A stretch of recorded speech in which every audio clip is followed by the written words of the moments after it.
Hello बच्चों, let's understand the question first. Question कहता है current growth in two LR circuits B and C as shown in figure A. Let I L1, L2, R1 and R2 be the corresponding values in two circuits then.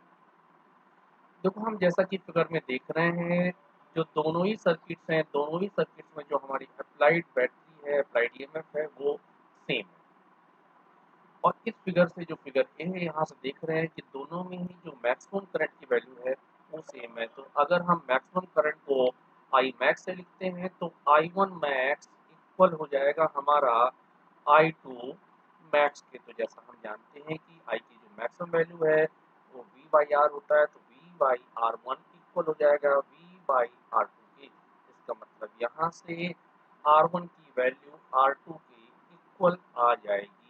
अगर R1 equal to R2 है, इसका मतलब हमारा जो second option है B option वो correct है। Now अगर हम देखें तो यहाँ पर सेकंड जो सर्किट है उसको हमने सी एज्यूम किया है, फर्स्ट को बी एज्यूम किया है। तो इसका टाइम कांस्टेंट टाउ 2 है, इसका टाइम कांस्टेंट टाउ 1 है।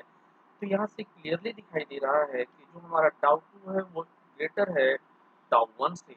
टाउ जानते हैं, टाउ हमारा किसके इक्वल होता है, टाउ हमारा एल बाई आर के इक्वल होता है, यानी L two by R2 is greater than L1 by R1। तो यहाँ से चूंकि R1 इक्वल टू R2 है तो यहाँ से L2 की वैल्यू L1 से लार्ज होगी।